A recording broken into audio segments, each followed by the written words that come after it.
Fala galera, boa tarde, Globo Esporte na área, ligado na rodada do Brasileirão. Daqui a pouco vamos falar do líder Flamengo, que joga hoje, e do Fluminense, que vive dias tensos à beira da zona de rebaixamento. Antes o Vasco, o time tem jogo difícil amanhã na Arena Corinthians e o professor Lucha teve que mexer na defesa. Eu espero que não esteja tanto sol por conta de ser 11 horas da manhã, né? Vai ter sol amanhã, Pikachu, mas com temperatura amena. A previsão para São Paulo na hora do jogo é de céu limpo e 22 graus. Para acostumar com o horário, o Vasco treinou a semana toda pela manhã. Time com o quinto pior ataque do Brasileirão, com 19 gols em 20 jogos, vai ter o desafio de enfrentar a defesa forte do Corinthians, a melhor do campeonato com apenas 13 gols sofridos. A gente sabe que furar o Corinthians é complicado porque é uma equipe que toma poucos gols, mas a gente tem a nossa característica, que é marcar forte também, sair no contra-ataque. O técnico Vanderlei Luxemburgo acena com novidades no time. Bruno Gomes, volante de só 18 anos, deve estrear no profissional. Ele é a opção para a vaga de Richard, que não pode jogar porque pertence ao Corinthians. Outro desfalque é o zagueiro Henriques, suspenso. Por isso teremos na zaga um retorno de uma dupla conhecida do torcedor vascaíno. Wehrle e Castan começaram a jogar juntos no ano passado e seguiram assim até abril deste ano, quando enfrentaram o Santos pelas quartas de final da Copa do Brasil. Desde então, lesões e a ascensão do zagueiro Henriques separaram a dupla. Desde o ano passado eu vinha jogando com o Castan, começo desse ano também, no início do Brasileiro. É um jogador que nos dá confiança, nos dá tranquilidade ali atrás, porque é um jogador experiente, como falei. Experiência lá atrás e tranquilidade lá na frente. Receita para vencer o Corinthians. Jogão. Olha só, o colombiano Fred Guarín e o Felipe Ferreira já foram regularizados pelo Vasco, mas claro, não vão para o jogo. Aliás, o CRB disse que o Felipe Ferreira abandonou o clube e que vai brigar na justiça pela volta do jogador.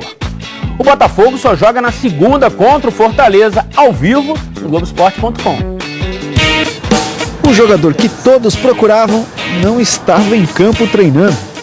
O lateral Marcinho, convocado para a seleção, ficou na academia com os outros titulares. Aos 23 anos, ele foi chamado pelo técnico Tite para o lugar de Danilo, da Juventus, que foi cortado por lesão. Marcinho está no grupo que vai disputar 2 amistosos contra Senegal e Nigéria, nos dias 10 e 13 de outubro. Muito feliz, é um sonho realizado, é o dia mais feliz da minha vida, não posso esconder isso. Mas os motivos para comemorar param por aí. O dia foi de conversa séria com o gerente de futebol Anderson Barros, que falou sobre a situação difícil do Botafogo fora de campo. A situação do clube é grave, o Botafogo ele atravessa essa crise financeira e se ele não entendê-la, ele pode vir a ter problemas. Por isso, o clube decidiu não fazer novas contratações para o Brasileirão. O objetivo é colocar as contas em dia. Nós estamos atrasados sim, o nosso compromisso com os atletas hoje está honrado até o mês de julho.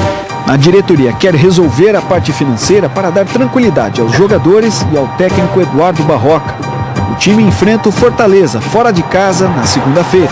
E eu acredito que com o esforço do clube, de todos os profissionais, a gente vai conseguir aí uma solução para isso, que é fundamental para que a gente tenha um equilíbrio até o final dessa temporada. 3 jogos abriram a rodada da Série B. Brasil de Pelotas e Guarani ficaram no 0-0. Vamos ver os... Antes de falarmos das notícias do Flamengo para o jogo de hoje contra o São Paulo, vamos mostrar uma reportagem especial para os surdos. Eles que foram homenageados pelo Gabigol e pelo Jorge Jesus nos últimos jogos. Por isso, tudo que for falado terá essa tradução simultânea na língua brasileira de sinais. Errou o passe, Everton reverteu o Gabigol, bola pra ele, Gabriel recebe. É possível curtir esse gol de uma maneira diferente. As mãos rompem o silêncio e fazem a comunicação do que não se ouve, mas se vê, se sente e emociona. Paixão, hoje tem. Gabigol! É o nome da emoção! Julgado pelo Superior Tribunal de Justiça Desportiva por comemorar os gols com placas dos torcedores, Gabigol não foi punido, mas preferiu não repetir o gesto. O atacante resolveu comemorar de outra forma. Aprendeu Hoje Tem Gol do Gabigol em Libras, a língua brasileira de sinais. É porque eu fiquei sabendo que a primeira escola para eles foram feita no Rio. E aí, já que não tem a plaquinha, né, tiraram minha plaquinha. E aí pude homenagear eles, espero que eles tenham visto o jogo, o gol, e dedico a eles. A homenagem do Gabigol mexeu com todos no Instituto Nacional de Educação de Surdos no Rio. Com 162 anos de existência, a escola é uma referência no país. E adivinha quem é o jogador preferido por aqui? Gabigol! Depois da homenagem do atacante, veio a surpresa. O Flamengo resolveu convidar 5 pessoas, 5 surdos, para visitar o CT, o Ninho do Urubu. E aí a gente teve que escolher entre 5 alunos. A gente conhecia 5 alunos que adoravam futebol, que amam o Flamengo. O que eu mais tenho ouvido dos alunos nos últimos dias é: me leva para o Flamengo também. Eu também quero ir lá conhecer. E foi muito emocionante. Os 5 torcedores conheceram seus ídolos no Ninho do Urubu, centro de treinamento do Flamengo, e dividiram um pouco do seu mundo com os jogadores e com o técnico Jorge Jesus. Dessa visita, eles ganharam um novo aluno. O treinador aprendeu em Libras como explicar o sentimento que vem ganhando força no Flamengo. Eu quis homenagear os surdos mudos, estive com eles no CT, e eles ensinaram-me que este gesto assim, e isto assim, quer dizer Flamengo para o mundo todo, I love you. Amor demonstrado pela Aline ao conhecer o ídolo Everton Ribeiro. Como é seu nome? Aline. Aline? Linda. Na hora que eu olhei que ele entrou na sala, chorei muito. Foi muito legal. E não foi só o Everton Ribeiro que recebeu todo esse amor. Eu amo todos. É o Flamengo. Sentimento que faz todo rubro-negro escutar a voz do coração. O Maracanã é nosso, vai.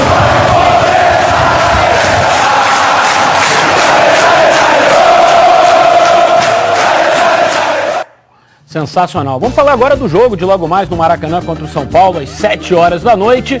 O Rafinha e o Felipe Luiz vão reencontrar 2 laterais dos tempos de futebol europeu. Nem precisa voltar tanto no tempo. Até o meio deste ano, só era possível imaginar um confronto com esses 4 laterais nos gramados da Europa. Dani Alves, uma das referências no PSG da França. Rafinha, 14 anos de Bayern de Munique da Alemanha.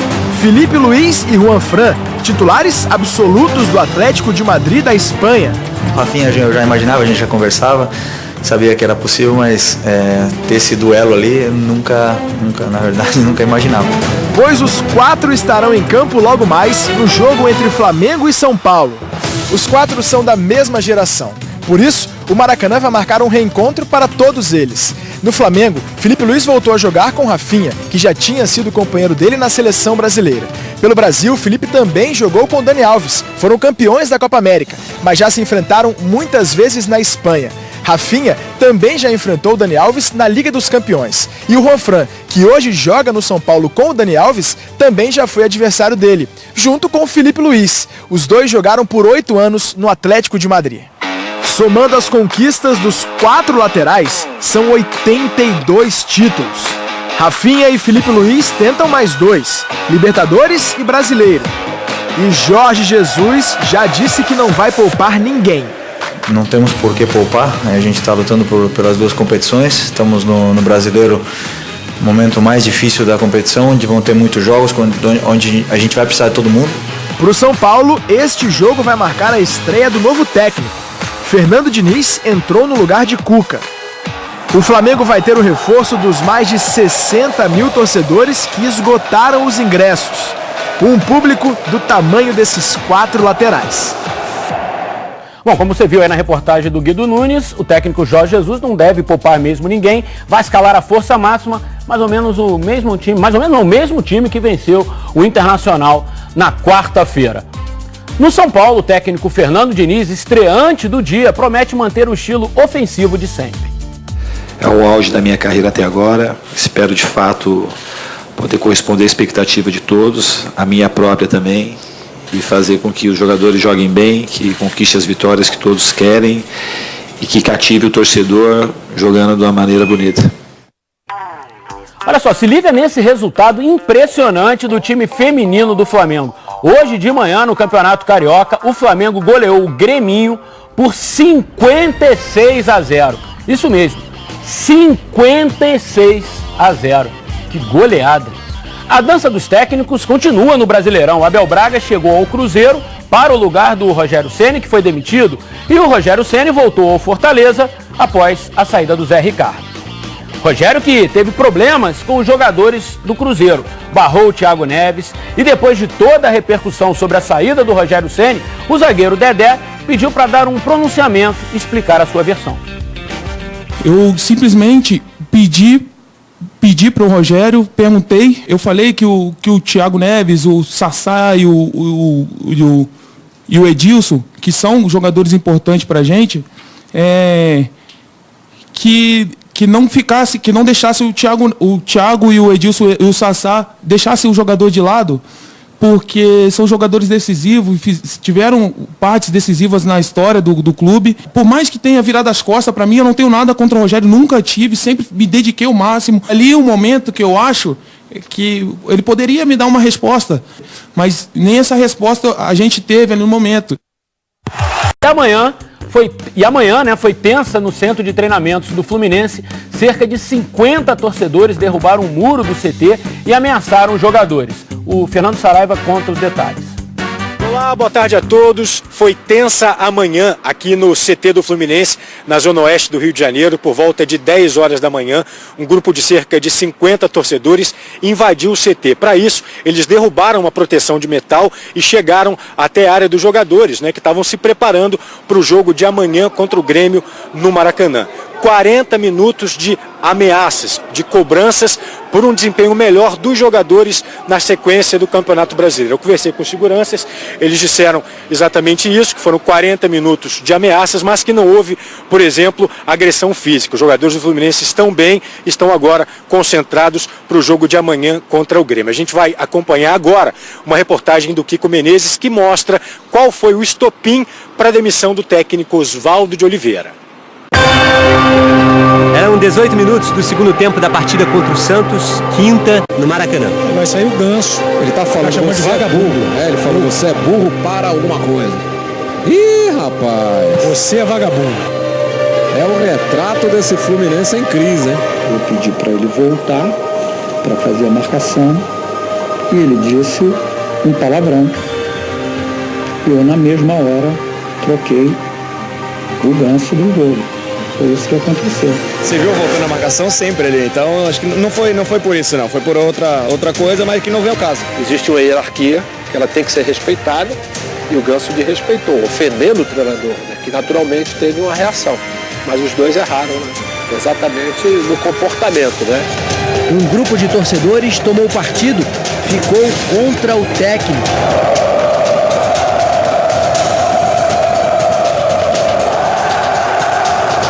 Xingado no fim do jogo, respondeu com um gesto obsceno. Numa situação como essa, a diretoria, tinha e teve, na verdade, que tomar um partido, E nesse caso, até pelo gesto que o Oswaldo, quando saiu, fez para a torcida que estava pegando no pé dele, eu acho que deve ter sido a gota d'água para a sua demissão. Acabou acontecendo o que era esperado, o Oswaldo não é mais técnico do Fluminense, a decisão de demiti-lo foi tomada agora pela manhã numa reunião da diretoria. Nessa mesma reunião, o clube decidiu punir o Ganso com uma multa do percentual do salário dele e uma advertência. Oswaldo já vinha se mostrando insatisfeito com o futebol do camisa 10 do clube. Ele substituiu o jogador em 5 dos 7 jogos em que esteve à frente do time como treinador. Contra o Avaí, ao ser sacado da partida, Ganso deixou o campo sem cumprimentar o treinador e foi direto para o vestiário. Cada jogador tem uma característica, tem um comportamento. O Ganso é um jogador tímido, arredio, ele não tem obrigação de me cumprimentar. Ontem, Oswaldo de Oliveira se manifestou pela rede social dizendo ter recebido a notícia com tristeza e lamentação por acreditar na continuidade do trabalho. Explicou o gesto obsceno a torcedores por ofenderem a família dele e terminou a nota afirmando que em 44 anos de carreira nunca teve qualquer tipo de problema em campo com os jogadores. No domingo, a equipe vai ser dirigida pelo auxiliar técnico Marcão. E o adversário é um time que faz o torcedor lembrar de um dos raros momentos de alegria do Fluminense nesse Brasileirão. No começo do jogo já estava 3-0, então assim, eu falei, acabou. No clássico tricolor, o Grêmio vai amassando o Fluminense. para o Grêmio. Eu lembro que aquela jogada ali que o Luciano tirou a bola do Júlio César e fez o gol, eu falei, ali eu acho que ainda dá pra sonhar com alguma coisa. E o Fluminense foi virando, foi indo. Aquela bola que o Johnny Gonzalez matou no peito, meteu um golaço, meu irmão, saí correndo pela casa, gritando, Fluminense, é Fluminense.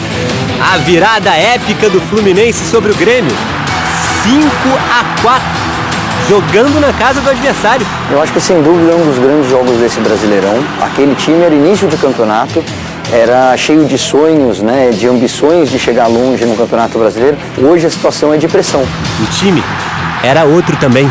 4 jogadores marcaram gols naquela partida.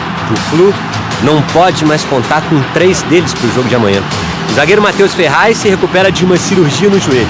Pedro foi vendido para a Fiorentina da Itália. E Luciano, hoje, defende as cores do Grêmio. O único remanescente é o atacante Johnny Gonzalez, que é o artilheiro do time na temporada, com 15 gols. Mas que anda numa seca danada. Já são 10 jogos sem balançar a rede. O Fluminense não se tornou muito pior com a saída do Matheus ou com a saída do Luciano. O que mudou é a proposta de jogo. É um time que tinha um caminho, que tinha uma forma de jogar, que mesmo não conseguindo resultados, o torcedor abraçava essa ideia. Hoje, você mudou completamente, da água para o vinho, e o torcedor não está entendendo essa diferença. Fluminense com 19 pontos. Só não está na zona de rebaixamento porque tem uma vitória a mais do que Cruzeiro e CSA. Mas se olhar para trás, pode buscar inspiração no passado para encontrar um ponto de virada.